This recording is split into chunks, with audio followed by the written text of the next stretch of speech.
Assalamualaikum warahmatullahi wabarakatuh. My name is Keenan and this is my submission for the procedural text video project.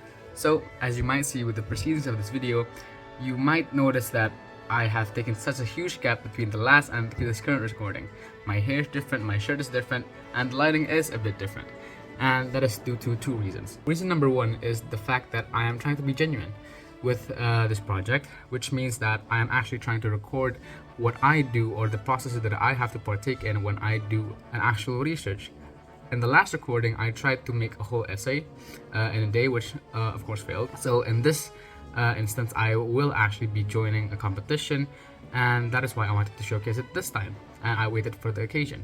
Now, the second reason I'm doing this is because I wanted to really make sure that I was showcasing all the needed parts in research, which includes methodologies, variables, and hypotheses, in the hopes that this video isn't only a form of me completing a certain task, but it can also be constructive and educative to the people who listen to it.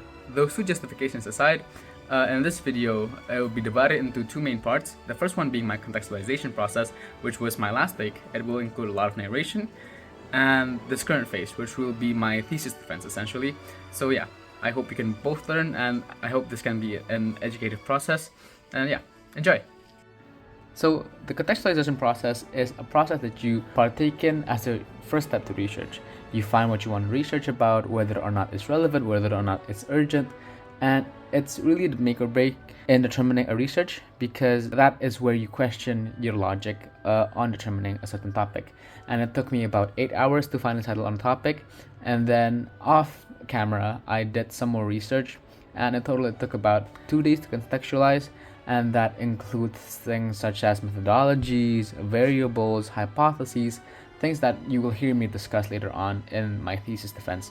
So yeah, it is important to find needed aspects that have been included in your field, just to make sure that whatever you research on is going to be important and empirical, and it helps solving practical and conceptual problems. Okay, now that you've seen you contextualize and then write the draft, I will be showing the draft right here, if I can insert a link there. But yeah, what I'm going to do now is just inform you and do a sort of thesis defense and show you my scientific reasoning behind choosing this title. So yeah, it first starts with the title itself. I hope you can see that title over there, but I'm going to read it to you anyways. So it's going to be the meta-analysis of Indonesia's energy transition challenges, identifying problems and proposing data-driven solutions and recommendations. So essentially what it is I'm trying to evaluate the current condition of Indonesia's energy transition by doing a meta-analysis.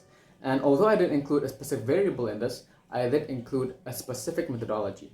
And within this methodology, if you know what a meta-analysis is, it's basically me gathering data from separate past studies and journals to sort of give new insights with new developments in that specific field. So in terms of title clarity, that is already clear enough, because although I didn't include a variable, I did include my goals and the specific sector or specific field, and included the methodology that in itself explains the variables. I hope you can see that right there, but I'm going to read it to you anyways. It's the second point of discussions, which is going to be the problems that have motivated me to discuss about this topic, or research about this topic. And number one, it is our net zero emissions. Our net zero emission goals is very interesting because we are set out to hit net zero emission goals by 2060, reflecting with other countries such as the African continent, which are set to reach their goals by 2052. So even though we have ratified and agreed to every international agreement there is, we still set our really pessimistic goals on our climate contribution. Now, the second one is our NDC, our National Determined Contribution, which is the amount of, or it reflects on the goals that a certain nation has set for its environmental action that is going to be submitted to the international community. And it is used to reflect on a certain nation's condition and commitment politically, economically, and environmentally. So if we reflect on that based off of our CAT evaluation, which is essentially an evaluation given to each nation on its climate action, we are branded severely lacking. And adding to that fact is that we are en route to contribute to a plus 3 degree rise in our average temperatures, which is very concerning. Why? Because the average maximum that we're trying to reach is 1.6, and that has been set in so many international conventions and agreements. And that becomes really a harrowing problem for me, especially as a member of the future generation, considering that my government does not give enough focus on said climate action. So those were the three reasons why I wanted to make my own contribution as the younger generation in the form of my research.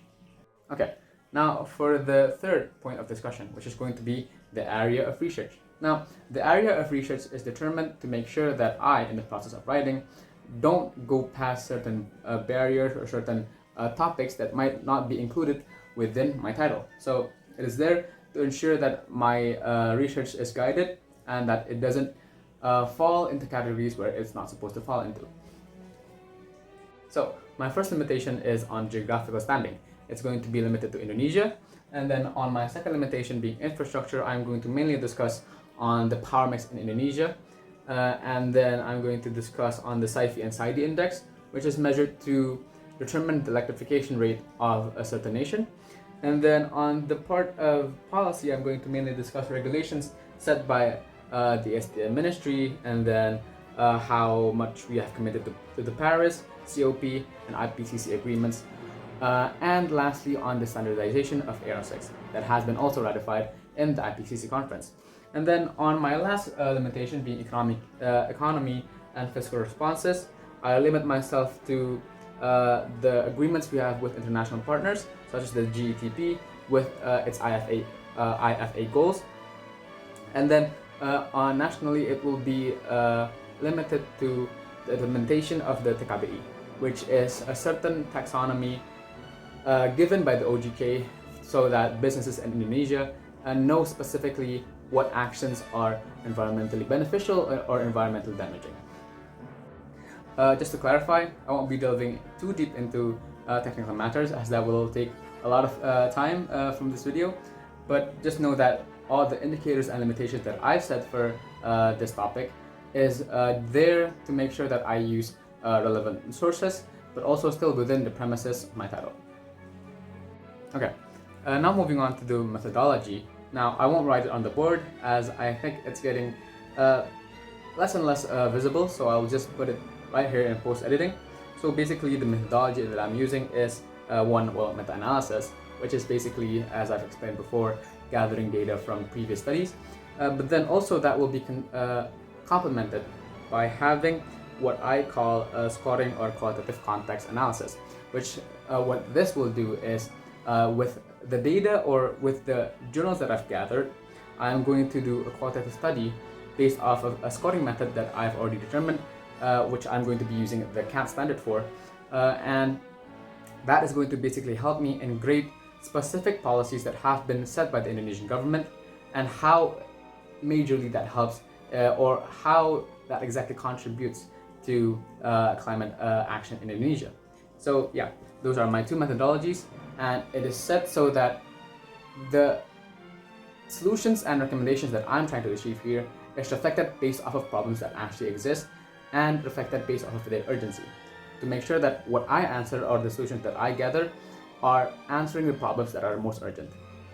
As the last point of discussion is going to be about my goals for this research. As I said in the problem part, that this really hits home because I'm a part of the younger generation, and seeing the amount of ignorance being done by the government in the terms of climate action really is concerning for me, as that is going to be the future that I'm going to live in.